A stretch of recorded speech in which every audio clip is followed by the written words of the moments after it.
In a television career decades long, this is the only moment which has broken Dame Esther Rantzen. It prompted her to cry so hard, she had to step away. Recording had to be paused. That moment came in 1988, when she was presenting That's Life to an audience of up to 18 million, during that unforgettable episode in which the story of Sir Nicholas Winton was told for the very first time. The humanitarian, who afterwards came to be known as the British Schindler, had rescued 669 mostly Jewish children from Czechoslovakia before the outbreak of World War II, but in the intervening decades had barely told a soul. It was the moment it was revealed he was unknowingly sitting next to 3 of those 669, none of which he had met before, and in which they learned for the first time who was responsible for saving their lives, and got to say thank you. It is television gold now to be recreated in a new BBC biopic about Sir Nicholas, in which he will be played by Sir Anthony Hopkins. It was the most powerful piece of good news that I have ever seen on television, Esther, 82, recalls. Suddenly, someone meets for the first time the man who saved them from the Holocaust, and he realizes what in reality, he has achieved. And that actually, he is surrounded by people who owe their lives to him. I knew it was going to be extraordinary. What I didn't anticipate was that I was going to burst into tears. Your heart breaks with the sheer inspirational joy of it. And as if Britain's heartstrings could take any more, there later followed an equally devastating episode, in which Sir Nicholas appeared for a second time, only to once more discover he was surrounded by those children he had saved on the so-called Czech Kindertransport. This time, some 30 of them. Is there anyone here who owes their life to Nicholas Winton? Esther asks the audience. If so, could you stand up please? Immediately, the rows around him all silently rise with glowing faces of utter gratitude. Sir Nicholas glances left and right in shock, then stands and turns in amazement to gaze at the sea of lives he is responsible for.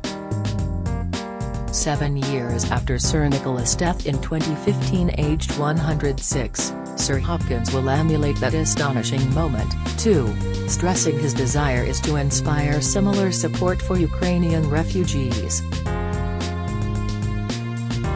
And in order to recapture some of that original emotion, the BBC has approached those refugees still alive, or their descendants, to take part. Until That's Life covered Sir Nicholas' story, it was so little known many of the children he rescued did not realise how they had come to travel to the UK. Esther, who became Sir Nicholas' friend, explains it gave them an increased sense of identity, and how most became good friends with him too, becoming Winton's children, in a sense. It also changed his life, making him an international figure and symbol of one person's power to do good. Perhaps too, it also offered some consolation. For decades he had rarely spoken about his incredible act of compassion, maybe in part because he felt he had failed. While rescuing 669 children, 250 were unable to flee on the final train because war broke on their departure day. The train was stopped, and he believed those children perished, describes Esther. I spoke to him before the program and said how wonderful it was he had saved these Jewish children. And he said, it's not enough. It must have been a real drama for him. Sir Nicholas was a 29-year-old stockbroker working in London when a friend told him of the danger facing Jews in Czechoslovakia in December 1938. he abandoned a skiing holiday to travel to Prague. It had been flooded with refugees after Germany annexed the Sudetenland, and Sir Nicholas realized no one was helping the children escape. The Kindertransport had already begun in Germany and Austria. He asked the British government to do the same in Czechoslovakia. He was told they would if he arranged it. So he and a small team of volunteers including his own mother organized everything. Many of those children's parents did not survive. Sir Nicholas' team kept a scrapbook with the children's photographs and documents. It was only when decluttering 50 years later, Sir Nicholas and his wife found it. Realizing many of the children might not have access to their own documents, he sought a way to find them, which is how the book made its way to that's life. His aim was to restore to these children documents, photographs and pictures. It wasn't to claim any acclaim at all, Esther recalls. Although he knew the show was going to try and trace the children, he had no idea they would be there. It was Esther's idea. He was cross with us because we wouldn't let him sit next to his wife. She laughs. Get all the biggest showbiz news straight to your inbox. Sign up for the free Mirror Showbiz newsletter. In that first episode, the first refugee he is introduced to is Vera Schofeld, sitting on his left. Both her parents were killed in the Holocaust. The moment of revelation sees her reach for Sir Nicholas' hand and kiss him, as he starts to weep with surprise and emotion. In the second episode, Lord Alf Dubs, 89, was among the refugees who stood to express their thanks to him. The Labour peer came to Britain on a Winton train, but similarly, never knew the background until Sir Nicholas appeared on That's Life. It was a very emotional moment. He was the person who had saved our lives, he says. Seeing this man who wasn't imposing, but very powerful, who had done so much for all of us, was wonderful. To meet him and thank him was lovely, a person so significant in our lives. Lord Dubs himself campaigns unrelentingly for the rights of child refugees, and became a good friend of Sir Nicholas. I think emotionally he encouraged me to know I can make a difference, he says. At Sir Nicholas' memorial service, when Esther was asked to speak, she couldn't resist. I said, "Will you stand up if you owe your life to Nicky Winton?" she recalls. And several hundred stood up.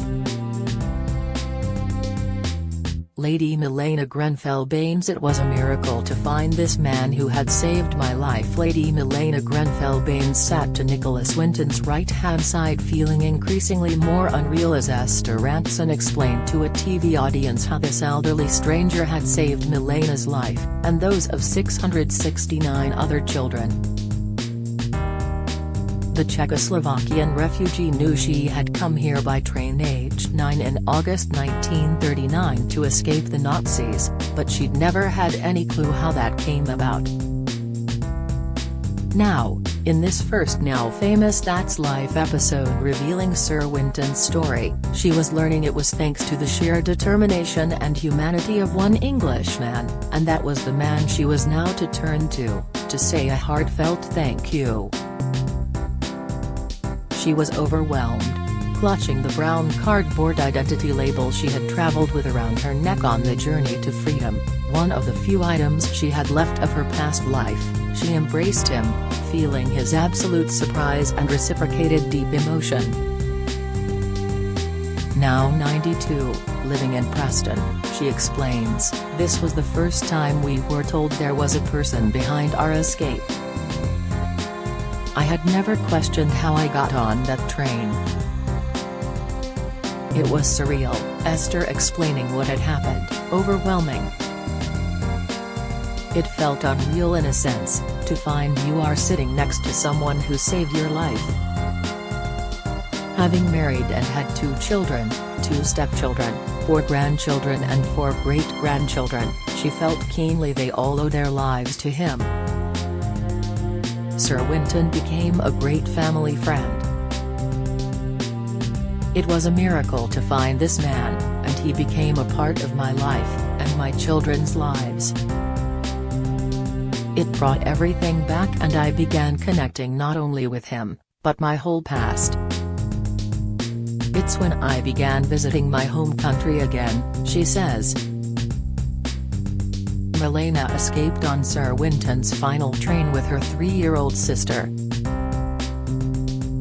Her father was a well-known social democrat and had supported the anti-Nazi author Thomas Mann, which put the Jewish family at particular risk.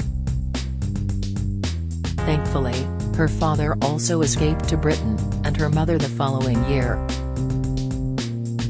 Her grandparents and cousins, her age, were all killed in concentration camps. Without Nicholas I would have followed my cousins, 2 years later they were murdered, we would not have survived, Milena says. She recalls she and her sister did not cry on the train, and was later told all the children held hands and sang "We are not going to cry." In her backpack, was an autograph book she treasures to this day. Her grandfather, Emil Cosiner, had given it to her, and relatives had written in it, before she left. He wrote, "Remember to stay a faithful daughter to the country you are leaving, your parents, and your grandfather who loves you very much." She never saw him again. Do you have a story to sell? Get in touch with us at webcelebs@mirror.co.uk or call us direct at 0207 29 33 033.